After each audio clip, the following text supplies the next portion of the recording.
اللہ رب العالمین ارشاد فرما رہا ہے، پس اس دین کی طرف آپ دعوت دیتے رہیے اور ثابت قدم رہیے جس طرح آپ کو حکم دیا گیا ہے، اور نہ اتباع کیجیے ان کی خواہشات کا، اور برملا فرمائیے کہ میں ایمان لایا ہر اس کتاب پر جو اللہ نے نازل کی، اور مجھے حکم دیا گیا ہے کہ میں عدل کروں تمہارے درمیان، اللہ تعالی ہمارا بھی رب ہے اور تمہارا بھی رب ہے، ہمارے لیے ہمارے اعمال ہیں اور تمہارے لیے تمہارے اعمال، کسی باس و تکرار کی ضرورت نہیں، ہمارے اور تمہارے درمیان اللہ ہم سب کو جمع کرے گا اور اسی کی طرف سب نے پلٹنا ہے۔ محترم حضرات، قرآن مجید فرقان حمید کی ان آیات بینات میں یہ ایک ہی آیت مبارکہ ہے جو آج میں نے آپ احباب کے سامنے پڑھنے کا شرف حاصل کیا ہے۔ خالق کائنات اپنے پیارے محبوب کو ارشاد فرما رہا ہے، اور بڑی دلچسپ اور بڑے ہی نورانی لفظوں کا چناؤ کیا گیا ہے قرآن کی آج کی آیت مبارکہ میں۔ ویسے تو سارا ہی قرآن بے مثل ہے، اس کا مطلب یہ نہیں کہ صرف یہ آیت مبارکہ کا چناؤ بڑے اہتمام کے ساتھ ہے اور باقی ویسے ہی ہے، ایک ایک حرف قرآن کا بے مثال ہے۔ کہنے کا مقصد صرف یہ ہے کہ آج کی جو آیت مبارکہ ہے اس میں ہمیں سیکھنے کے لیے بہت کچھ بتا دیا گیا ہے، سمجھنے کے لیے بہت کچھ ہمیں بتا دیا گیا ہے۔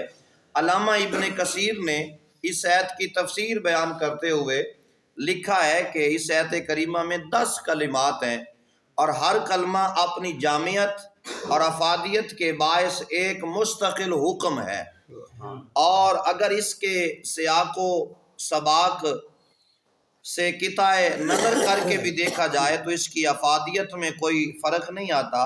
اس آیت کی نظیر صرف آیت الکرسی ہے جس میں اسی طرح کے 10 احکام بیان کیے گئے ہیں۔ اب بڑے اختصار کے ساتھ الگ الگ ہر کلمے کی وضاحت کی جاتی ہے۔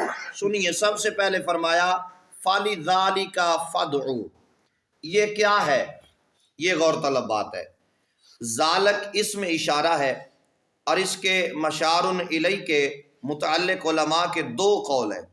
پہلا قول یہ ہے، باہمی حسد اور عناد کی وجہ سے لوگ کئی قسم کے فرقوں میں بٹ چکے ہیں۔ بتایا جا رہا ہے کہ آج فرقے بنے کیوں ہیں۔ ہم یہ تو سنتے آ رہے ہیں کہ فرقہ فرقہ نہ ہونا، تفرقے میں نہ پڑنا، یہ فرقے، یہ تفرقے، یہ گروہ بندیاں یہ بنی کیوں ہیں، اس کی وجہ کیا ہے، اس کی بنیاد کیا ہے؟ تو یہ ہمیں آج کی آیت مبارکہ نے بتایا ہے کہ تمہاری سب سے بڑی وجہ یہ ہے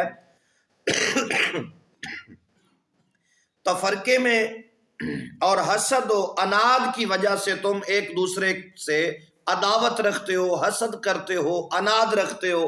اس کی بنیادی وجہ اور کوئی نہیں ہے، صرف اور صرف حسد ہے۔ یہ آج کی آیت مبارکہ نے ہمیں بتایا، اور ساتھ ہی ارشاد فرمایا کہ ہر ایک اپنے آپ کو حق و صداقت کا ٹھیکیدار سمجھتا ہے۔ یہ لفظ بھی میرے نہیں ہے، یہ بھی تفسیر ابن کثیر کے ہیں۔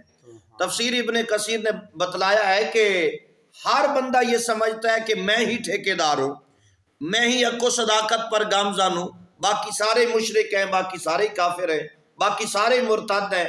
تو قرآن نے بتایا کہ ہر ایک اپنے آپ کو حق و صداقت کا ٹھیکیدار سمجھتا ہے۔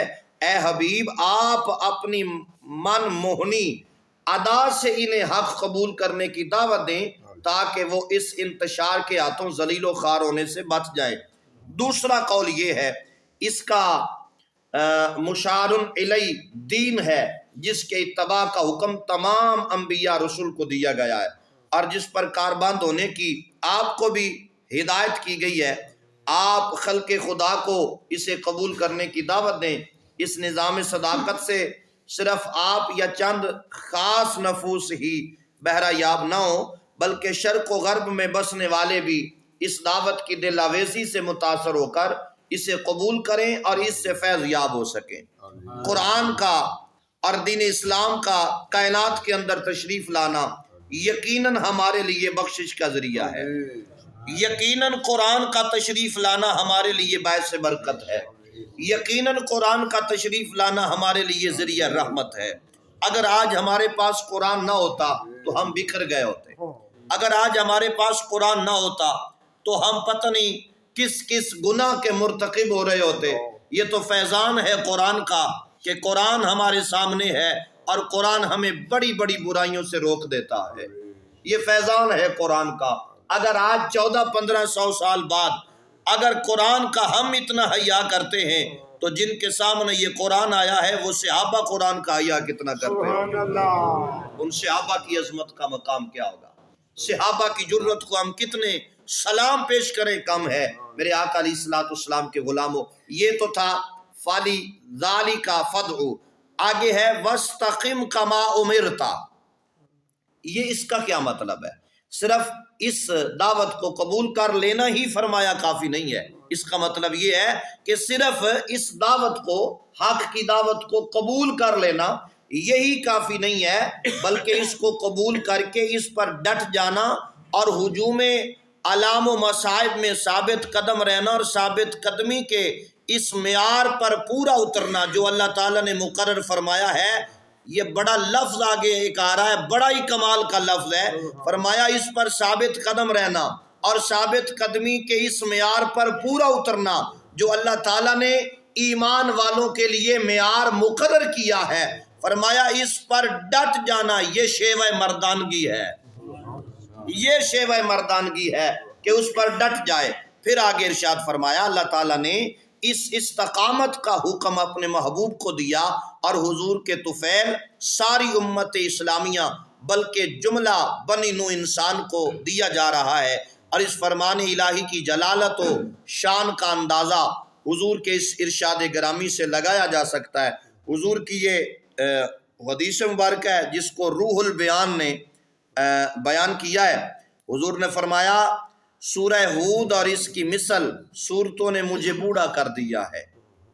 یہ سنیے گا ذرا، نبی پاک علیہ الصلوۃ والسلام نے ارشاد فرمایا سورہ ہود اور اس طرح کی اس کی مثل صورتوں نے مجھے بوڑھا کر دیا ہے۔ عرض کیا گیا اے اللہ کے رسول یہ کیسے؟ ارشاد فرمایا کیونکہ اس میں فاستقم کما امرتا کا حکم ہے، یعنی اس طرح استقامت کا مظاہرہ کرو جس طرح آپ کو حکم دیا گیا ہے۔ تو آئیے محترم حضرات، رب العالمین خالق کائنات نے کتنے احسانات ہم پر فرمائے ہیں، ان کی گنتی شمار کرنا چاہیں ہماری گنتی ختم ہو سکتی ہے، قیامت آ سکتی ہے۔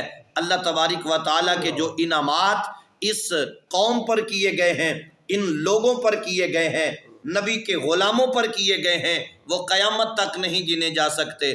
سارے احسانات اپنی جگہ پر اور آقا کریم علیہ الصلوۃ والسلام کا تشریف لانا اپنی جگہ پر، ہم تو صرف اللہ کے اس ایک احسان کا بدلہ نہیں دے سکتے، باقی تو اللہ کی کتنی نعمتیں اور بھی موجود ہیں جو اس احسان کی وجہ سے ہمیں ملی ہیں، اور وہ رسول پاک کی ذات ہے۔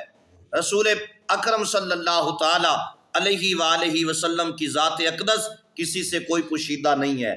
الحمدللہ ہم تو مقدر والے ہیں، ہم نصیب والے ہیں کہ ہم نے نبی پاک علیہ الصلوۃ والسلام کا کلمہ پڑھ لیا ہے، لیکن آج کی یہ آیت مبارکہ میں بتاتی ہے ایمان لانا، کلمہ پڑھ لینا یہ کافی نہیں ہے۔ صرف کلمہ پڑھ لینا اور ایمان لے آنا کہ میں اللہ کے پیارے محبوب کو میں آخری نبی سمجھتا ہوں اور اللہ کو وحدہ لا شریک سمجھتا ہوں، اللہ کے سوا کوئی عبادت کے لائق نہیں، صرف یہ کہہ دینا کافی نہیں ہے، پھر اس پر پہرا دینا ہے اور اس معیار پر اترنا ہے جو معیار اللہ تبارک و تعالی نے اپنے محبوب کے غلاموں کے لیے تیار کیا ہے، اور فرمایا کہ جو بندہ اس معیار پر پورا اتر آئے وہی تو مرد ہے، وہی تو مردانگی ہے کہ پھر اس پر ثابت قدم رہے اور ڈٹ جائے۔ اور پھر ساتھ ہی آگے ارشاد فرما دیا، اللہ تعالیٰ نے ارشاد فرمایا کہ اے محبوب آپ انہیں فرما دیجئے کہ ہمارا پروردگار بھی اللہ تعالیٰ ہے اور تمہارا پروردگار بھی اللہ تعالیٰ ہے، عبادت کریں گے تو اس کی کارساز حقیقی سمجھیں گے، تو اس کو توکل کریں گے تو اس پر اس کے در اقدس کو چھوڑ کر کسی معبود کی طرف جانا تو کجا، آنکھ اٹھا کر دیکھنا بھی ہماری غیرت ایمانی گوارا نہیں کرتی، اور اس کے سوا ہم کسی کو لائق سجدہ نہیں سمجھتے۔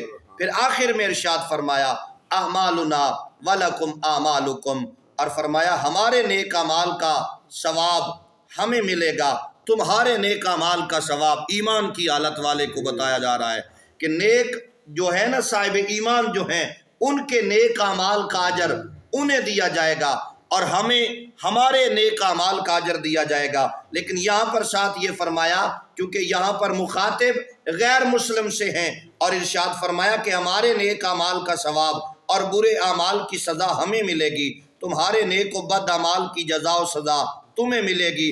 ایسا نہیں ہوگا کہ نیکی تم کرو اور ثواب ہمیں ملے، یا برائی ہم کریں اور دھر تم لیے جاؤ۔ اس لیے جب تمہارے اعمال تمہارے ساتھ ہیں، ہمارے اعمال ہمارے ساتھ ہیں، یعنی تمہارا دین تمہارے ساتھ ہے، ہمارا دین ہمارے ساتھ ہے، تو پھر آنے دو اس بروز معاشر کو۔ جب بروز معاشر آئے گا نا تو پھر پتہ چل جائے گا جیتا کون اور ہارا کون، یہ تو میدان معاشر میں پتہ چل جائے گا۔